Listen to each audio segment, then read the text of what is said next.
चौथे टी20 मुकाबले के लिए जिम्बाब्वे के खिलाफ टीम इंडिया की प्लेइंग 11 घोषित। अचानक इन खिलाड़ियों को किया गया बाहर, तो इन धुरंधरों की हुई टीम में वापसी। जी हां, भारत बनाम जिम्बाब्वे के बीच चौथा टी20 मुकाबला बहुत जल्द आज ही शाम को 4:30 पर शुरू होने वाला है और कप्तान शुभमन गिल ने अचानक अपनी प्लेइंग 11 में कुछ बड़े बदलाव के संकेत दे दिए हैं। जी हां, जैसा कि आप जानते हैं, जिम्बाब्वे और भारत के बीच 5 मैचों की टी20 सीरीज खेली जा रही है।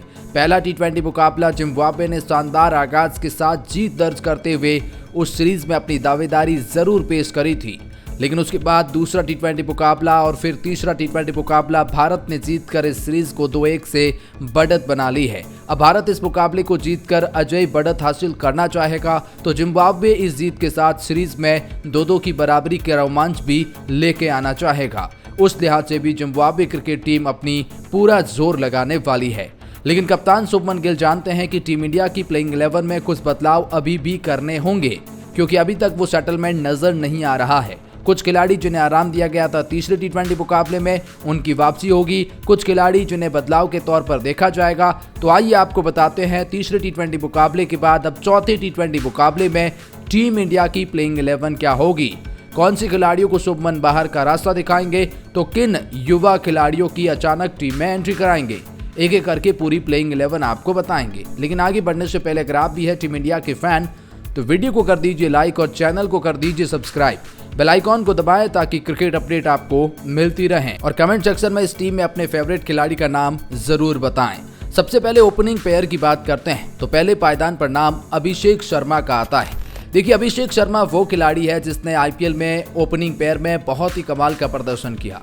इंडियन क्रिकेट टीम में जिम्बाब्वे के खिलाफ दूसरे टी20 मुकाबले में शानदार शतक के साथ जो रिकॉर्ड बनाए थे, उसने हर किसी को प्रभावित किया। उसे एक बात तो तय हो गई कि आप अभिषेक शर्मा को प्लेइंग 11 से बाहर तो नहीं कर सकते, लेकिन तीसरे टी20 मुकाबले में उन्हें नंबर 3 पर आजमाया गया, जहां वो बिल्कुल फ्लॉप साबित हुए। अभिषेक शर्मा एक ओपनिंग पेयर के बल्लेबाज है जिन्हें आप नंबर 3 पर नहीं खिला सकते हैं, और ऐसे में अब ये टीम मैनेजमेंट को भी समझ आ गया होगा।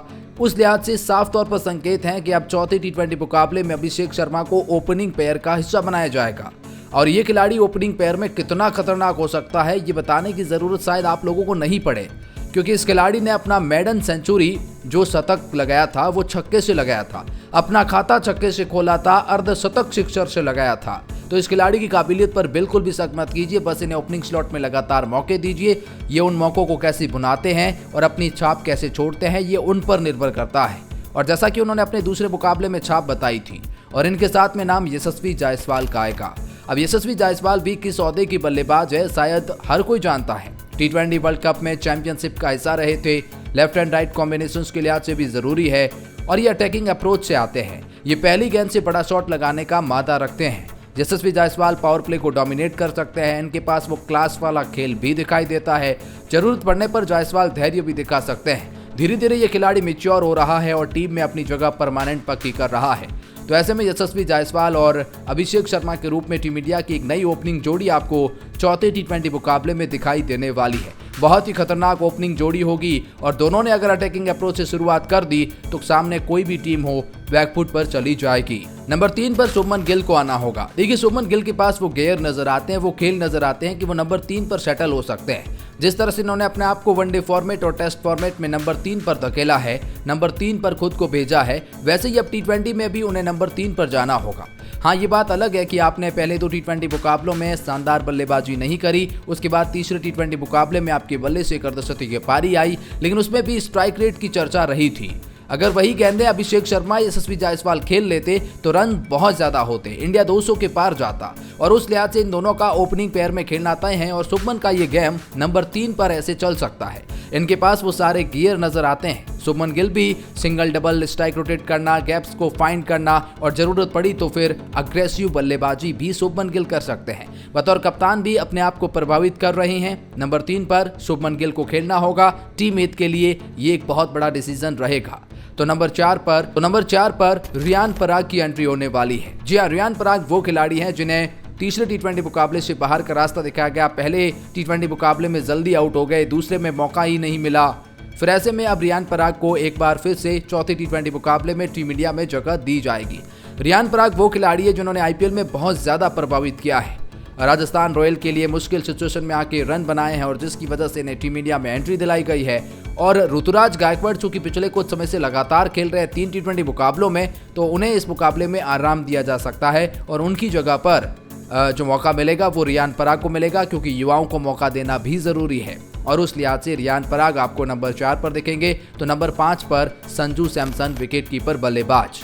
संजू सैमसन को तीसरे T20 मुकाबले में टीम इंडिया की प्लेइंग 11 में शामिल किया गया। संजू सैमसन वो खिलाड़ी है ना जिन्हें जब मौके बहुत ही कम मिले और जब मिले तो भुना नहीं पाए हैं।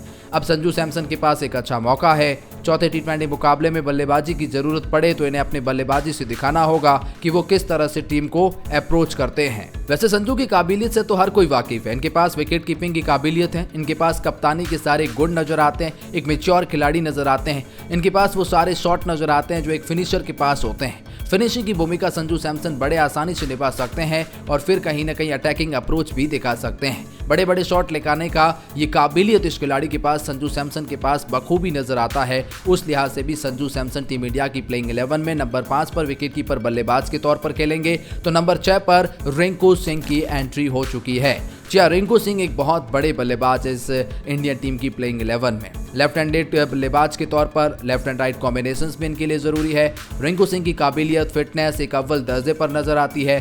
फिनिशिंग का ओहदा इनका बहुत बड़ा रहेगा। अभी तक वैसे प्रेशर मुकाबलों में इंडिया के लिए फिनिश करने का मौका मिला नहीं है। इंडियन क्रिकेट टीम भी चाहेगी कि इन्हें मौके मिले ताकि ये अपने आप को एक्सपीरियंस के साथ पेश करें। देखिए, रिंकू सिंह की काबिलियत से तो आप हर कोई वाकिफ है, क्योंकि आईपीएल में 5 गेंदों पर 5 छक्के लगाकर मुकाबले को इन्होंने जिताया है। रिंकू के पास इंडियन क्रिकेट टीम में भी जब मौके मिले तो अच्छी फिनिशिंग करी है। फिर वो चाहे जिम्बाब्वे के खिलाफ दूसरे T20 मुकाबले में उनकी बल्लेबाजी को देख लीजिए। नंबर 6 पर रिंकू सिंह आपके बड़े प्रबल दावेदार है। तो नंबर 7 पर शिवम दुबे खेलने वाले हैं। Shivam Dubey world cup championship का हिस्सा रहे थे। इनके पास वो खेल नजर आता है कि वो मिडल फेज में आके 1-2 ओवर में पूरे मैच को पलट सकते हैं। खासतौर पर स्पिन को टारगेट करते हैं और बड़े बड़े जो शॉट लगाते हैं वो दर्शकों को बहुत एंटरटेन करते हैं। उसके साथ में अपनी गेंदबाजी से भी एक एक्स्ट्रा विकल्प प्रदान करते हैं। जरूरत पड़ने पर गेंदबाजी से भी विकेट निकाल सकते हैं। फील्डिंग में बेस्ट एफर्ट देते हैं। तो आपको एक perfect all round package Shivam Dube के तौर पर मिलता है और इन्हें आप प्लेइंग 11 से किसी भी एंगल से बाहर नहीं कर सकते हैं। तो नंबर 8 पर वॉशिंगटन सुंदर की जगह पक्की है। वॉशिंगटन सुंदर पिछले मुकाबले में मैन ऑफ द मैच रहे थे। इन्होंने अपनी गेंदबाजी से ऑफ स्पिन ब्रेक के तौर पर बहुत ही शानदार गेंदबाजी करी है। वॉशिंगटन सुंदर के पास काबिलियत यह है कि वो नंबर 8 पर बल्लेबाजी भी कर सकते हैं, मैच को फिनिश करने की काबिलियत रखते हैं। जब 8वें नंबर पर आपकी वॉशिंगटन सुंदर की एंट्री होती है तो आपकी बैटिंग लाइनअप की गहराई का भी पता चलता है। उस लिहाज से भी वॉशिंगटन सुंदर टीम इंडिया की प्लेइंग 11 में एक बहुत बड़ा इंपॉर्टेंस रोल पैदा करने वाले हैं। तो नंबर 9 पर रवि बिश्नोई आ जाएंगे।